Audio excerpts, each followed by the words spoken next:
Bonjour, bienvenue à la rédaction INC. Je suis ravi d'accueillir Bruno Delay. Bruno, tu es patron de Olidis. Olidis, très bel éditeur, presque 30 ans aujourd'hui. Absolument.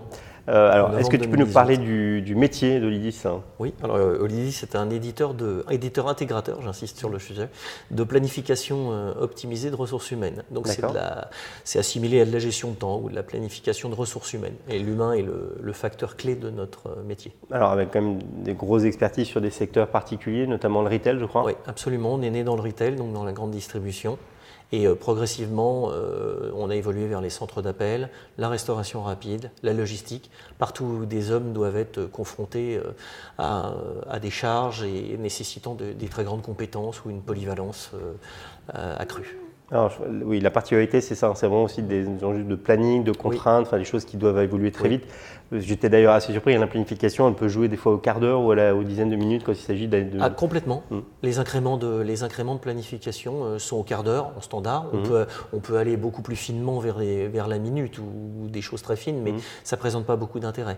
L'avantage, c'est de pouvoir aussi planifier en temps réel, c'est-à-dire d'avoir des intrants qui sont en dehors de l'entreprise, exogènes, qui vont amener d'ailleurs à des sujets d'innovation aujourd'hui majeurs, en particulier sur le prédictif. C'est-à-dire qu'est-ce qu'est l'environnement d'une entreprise, qu'est-ce qu'est l'environnement sociétal de l'humain qui travaille dedans, et qu'est-ce qui va amener à innover pour le satisfaire. Alors déjà, en termes d'innovation, aujourd'hui vous avez des capteurs à l'entrée des magasins qui peuvent prédire plus ou moins le nombre de personnes qui rentrent et le nombre de caisses qu'il va falloir ouvrir pour gérer ces flux-là. Donc ça, c'est des choses qui ne sont pas très récentes pour vous aussi, quand même, Non, c'est même ancien. Ça a été des innovations anciennes, mais qui continuent à être tout à fait pertinentes. C'est-à-dire que mesurer en temps réel les flux qui rentrent dans un hypermarché, c'est important.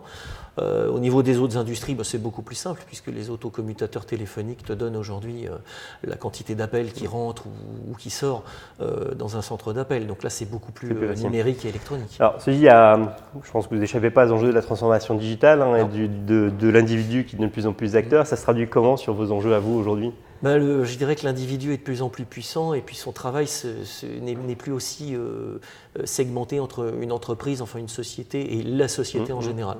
Donc l'humain souhaite gérer ses plannings, qu'ils soient privés ou de travail. D'accord.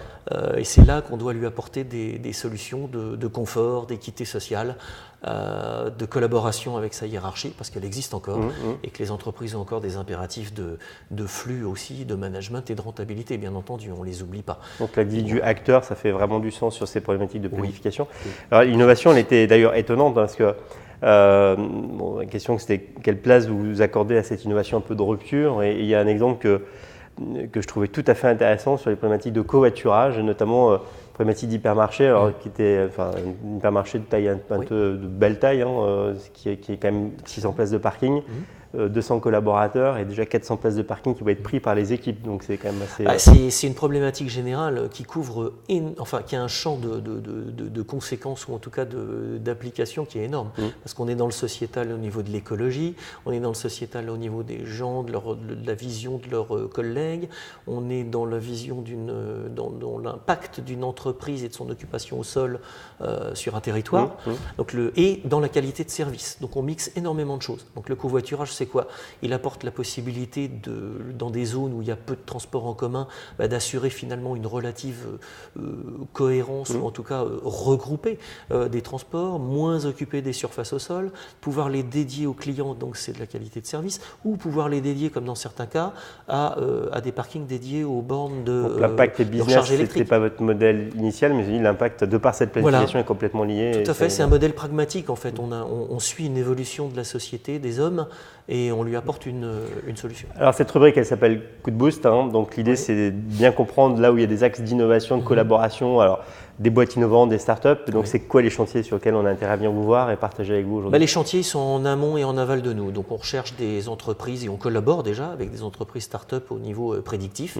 Donc une grande importance des forecasts, analyser les signaux faibles ou forts qui sont à l'extérieur de nos industries, donc ça peut des être industries de nos clients. Des travaux, des intempéries, plein de choses même des informations télévisuelles lointaines ou distantes qui vont dissuader ou persuader un client final d'aller d'aller au dans magasin. l'entreprise qu'on planifie, par exemple. Sur notre core business, donc notre cœur de business en anglais, c'est l'algorithmie. Donc là, effectivement, on a des collaborations en covoiturage, puisque ça impacte directement nos algorithmes de planification. Et en aval de notre offre, on a aussi désormais des obligations que j'appellerais de micro-planification, c'est-à-dire savoir analyser de plus en plus précisément qu'est-ce qui fait une tâche, qu'est-ce qui fait un ensemble de tâches dans une industrie et comment on peut l'améliorer ou comment on peut satisfaire la personne qui gère cette tâche. Ouais. Très bien. Merci. On va suivre évidemment ça de près, donc tenez-nous au courant de ces futures alliances qui vont naître. Je crois qu'on a eu l'occasion, à un événement récent, de vous présenter une start-up qui était tout à fait qui vous a intéressé. Ouais.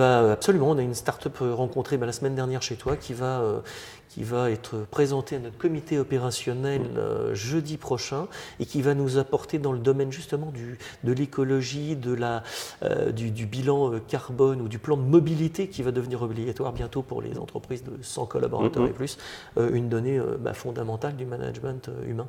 Et je te remercie, en plus je crois que c'est une boîte que j'avais parrainée. Donc... Oui, c'est vrai, exactement. Bon, merci beaucoup, ravi de voir que ça fonctionne et puis on suit ça de près. Au revoir. Merci Sylvain, au revoir.